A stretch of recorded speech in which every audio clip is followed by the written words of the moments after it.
Bueno, buenas tardes con todos. Soy Silvana Morales Bonifacio, residente de anestesiología del tercer año del Hospital Alberto Sobogal Sologuren. Bueno, el día de hoy voy a hacer una telecapacitación acerca del manejo de la vía aérea difícil. Ya se ha dado una telecapacitación previa acerca de evaluación de la vía aérea. Entonces, con esta capacitación vamos a complementar, ¿no?, el manejo de la vía aérea difícil.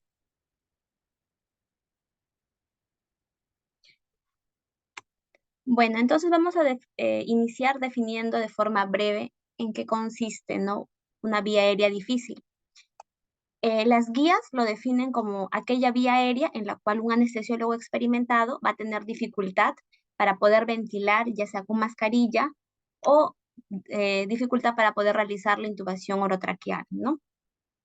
Ahora, esto va a ser en diferentes contextos, ya sea ventilación, como ya lo mencioné, ya sea a la laringoscopía, a la intubación o a la inserción de un dispositivo supraglótico, ¿no? Y aquí tenemos que diferenciar dos conceptos básicos. Uno de ellos es la intubación difícil y la ventilación difícil, ¿no? La ventilación difícil está definida como la incapacidad, ¿no?, de un anestesiólogo de poder mantener una saturación más del 100%, una saturación, perdón, mayor del 90%, a pesar de estar ventilando al paciente con FIO 100, ¿no? E intubación difícil es la incapacidad para poder intubar al paciente, ya sea con más de 3 intentos o por un lapso mayor o igual a 10 minutos, ¿no? Y ambas realizadas por un personal experimentado. Bueno, acá tenemos un breve estudio que se realizó, ¿no?, el NAP4, que buscaba identificar cuáles eran los factores, ¿no?, que nos hacían tener el error en cuanto a la intubación. Y de ese estudio, que se realizó por un periodo de un año, se determinó que el 40% de los casos registrados como vía aérea difícil, el factor había sido el factor humano, ¿no? ¿Y a qué nos referimos con factor humano? Había sido, por ejemplo, la falta de comunicación, a no tener una planificación adecuada, ya sea que el equipo era inadecuado o al personal le faltaba la capacitación o entrenamiento, ¿no?, en el manejo de la vía aérea difícil. Y es en esta guía que se propone una serie de planes y pasos y recomienda una serie de principios para tener en cuenta, para evitar, ¿no?, ese tipo de complicaciones al momento de abordar la vía aérea. Bueno, entonces, de forma breve nada más, nosotros siempre, para realizar el manejo de la vía aérea, tenemos que realizar una valoración de esta, ¿no?, con la finalidad de prever o anticiparnos ante una vía aérea difícil, ¿no? Vamos a evaluar siempre los riesgos y vamos a realizar la evaluación física de la vía aérea, ¿no? Siempre es importante determinar las comorbilidades del paciente, si hay antecedentes previos, si tiene alguna prueba diagnóstica que nos pueda orientar, ¿no?, ya sea tal vez alguna tomografía, alguna placa donde podamos ver tal vez obstrucción en la vía aérea, estenosis. Y bueno, los diferentes predictores de la vía aérea que ya han sido explicados con anterioridad. Bueno, de forma, solo para mencionarles que en cuanto de la población en general de las vías aéreas difíciles que se tienen, aproximadamente el 4% termina en UCI, ¿no?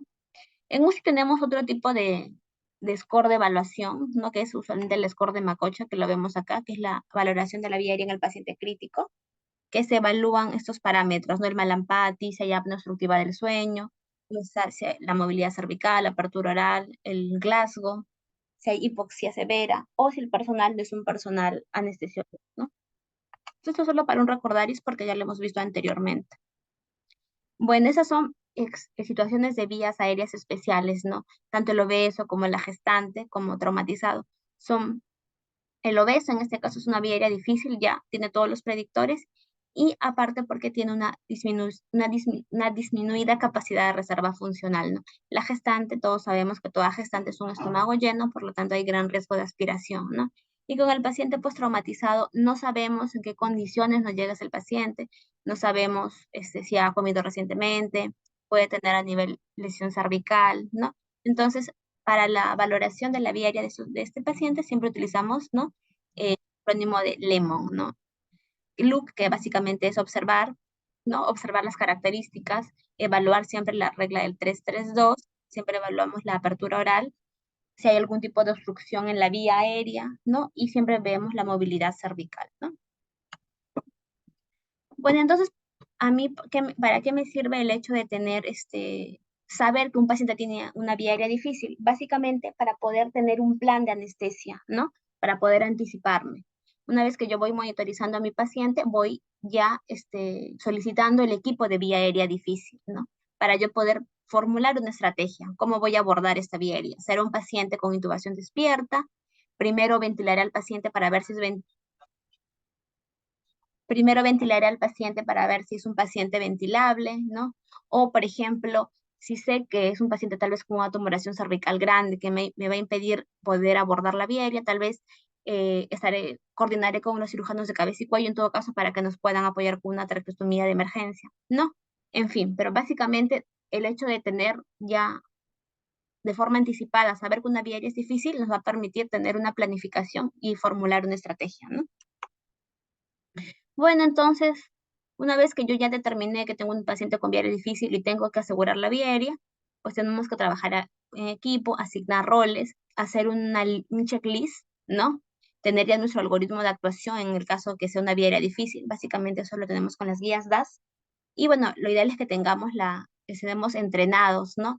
En, en realizar este tipo de procedimientos, ¿no? Y podemos tener ahí, por ejemplo, el enfoque Vortex, ¿no?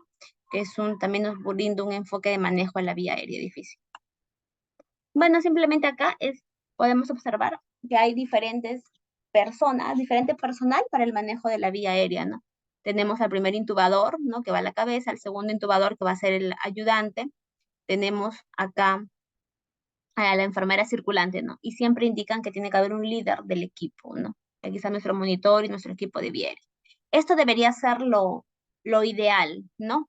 Que tengamos un equipo constituido por 6 miembros, ¿no? Nosotros, los que realizamos el abordaje en la vía aérea, sabemos que no es así, ¿no? Usualmente no tenemos 6 miembros, a veces solo está el médico anestesiólogo, ¿no?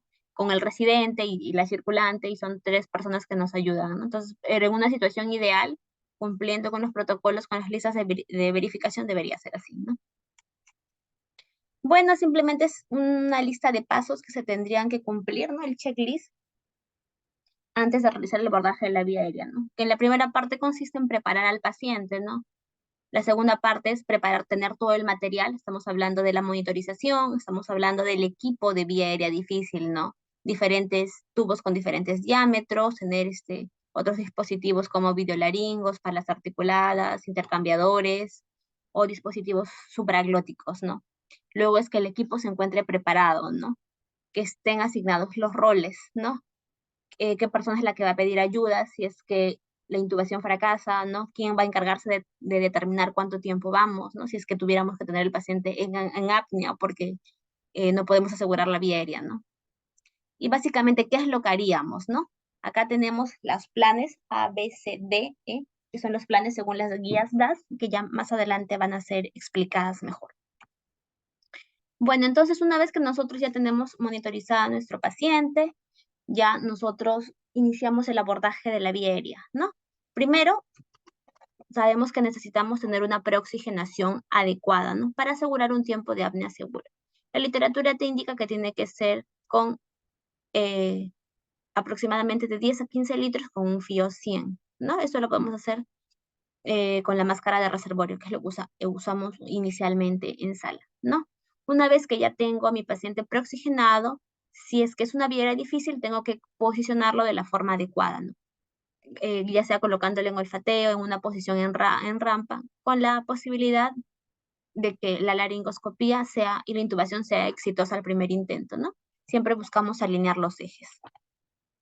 Luego tengo que tener en cuenta cuáles son los agentes de inducción con los cuales yo voy a usar, ¿no? Por ejemplo, las guías te mencionan hacer una intubación de secuencia rápida, ¿no? Y te recomiendan incluso algunas guías utilizar succinilcolina, ¿no?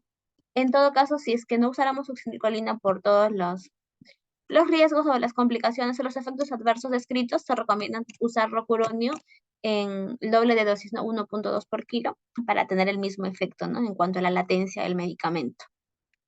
Otro punto importante es que en el estudio NAP5 se determinó que muchas veces nosotros, cuando es una vía aérea difícil, pues nos demoramos algunos minutos, ¿no? y tal vez por ahí nuestro paciente no se encuentra en el plano anestésico adecuado, ¿no? No se encuentra con la hipnosis ideal. Entonces siempre tenemos que asegurar que nuestro paciente esté en un plano adecuado al repetir los intentos, ¿no? Te hablaba el estudio NAP5 de la hipnosis. Una vez que yo ya inicié la inducción, ya elegí cuál va a ser mi método con el cual yo voy a asegurar la vía aérea, el laringoscopio, ya elegí mi número de tubo, paso al siguiente paso, ¿no? Hacer la laringoscopía. Recordamos que cada intento de laringoscopía, o sea, cada intento de insertar el laringoscopio en la cavidad bucal es un intento de laringoscopía, ¿no? Que me va a causar edema y lesión a nivel de las cuerdas bucales, de la vía aérea, ¿no? Entonces es importante tenerlo en cuenta. Bueno, luego tenemos que realizar algún tipo de maniobra, tal vez que nos permita visualizar mejor las cuerdas vocales, en el caso de burp, o usar algún tipo de boogie o estilete, ¿no? Y si finalmente logramos asegurar la vía aérea, pues vamos a corroborarlo, aparte de la visualización directa durante la intubación de las cuerdas vocales, vamos a corroborarlo con la capnografía, ¿no? Que es nuestro gol estándar. Ya luego de eso vamos a verificarlo auscultando para ver el nivel, entre otros, ¿no? Acá podemos ver un paciente intubado, ¿no? Que está realizando la laringoscopía, insertando el tubo endotraqueal, y acá le están realizando la maniobra de Burke. Bueno, ese es el algoritmo de la guía DAS, que es el algoritmo de la intubación de la vía aérea difícil. El plan A es, por ejemplo, yo voy a preoxígeno a mi paciente, lo voy ventilando con bolsa y mascarilla para ver si es ventilable y le hago la laringoscopía, ¿no? Si tuve éxito, genial, vía aérea asegurada y termina todo. Pero ¿qué pasa si no pudo ser así? Si tengo que pasar al plan B, es mi paciente que no lo pude intubar, ¿qué tendría que hacer? Tendría que buscar otro tipo de dispositivos. Acá les voy a explicar mejor. Este es el plan A.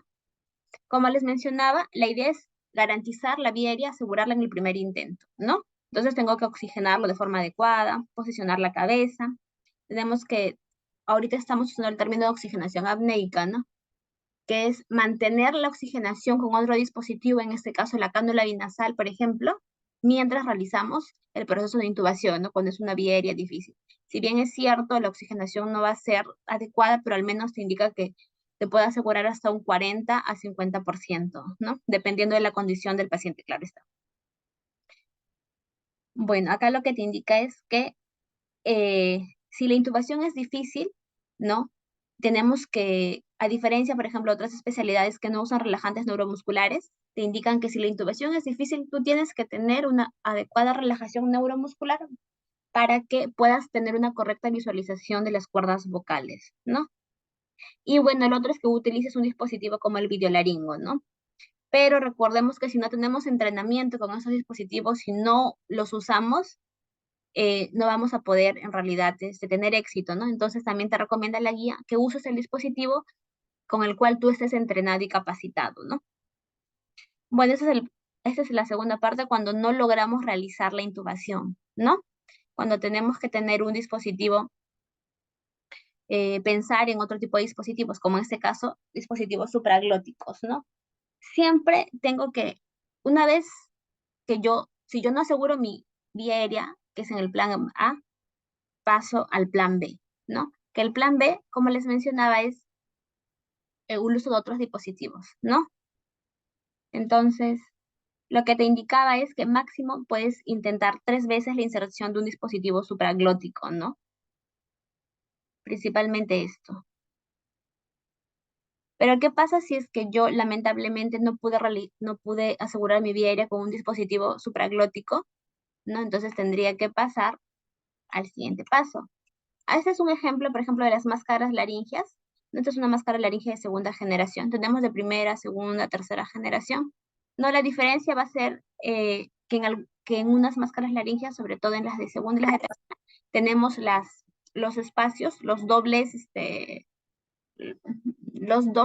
¿cómo podemos decirlo, no? Dos cánulas para poder realizar la aspiración, ¿no? Tanto a la vía aérea como a la vía esofágica, ¿no?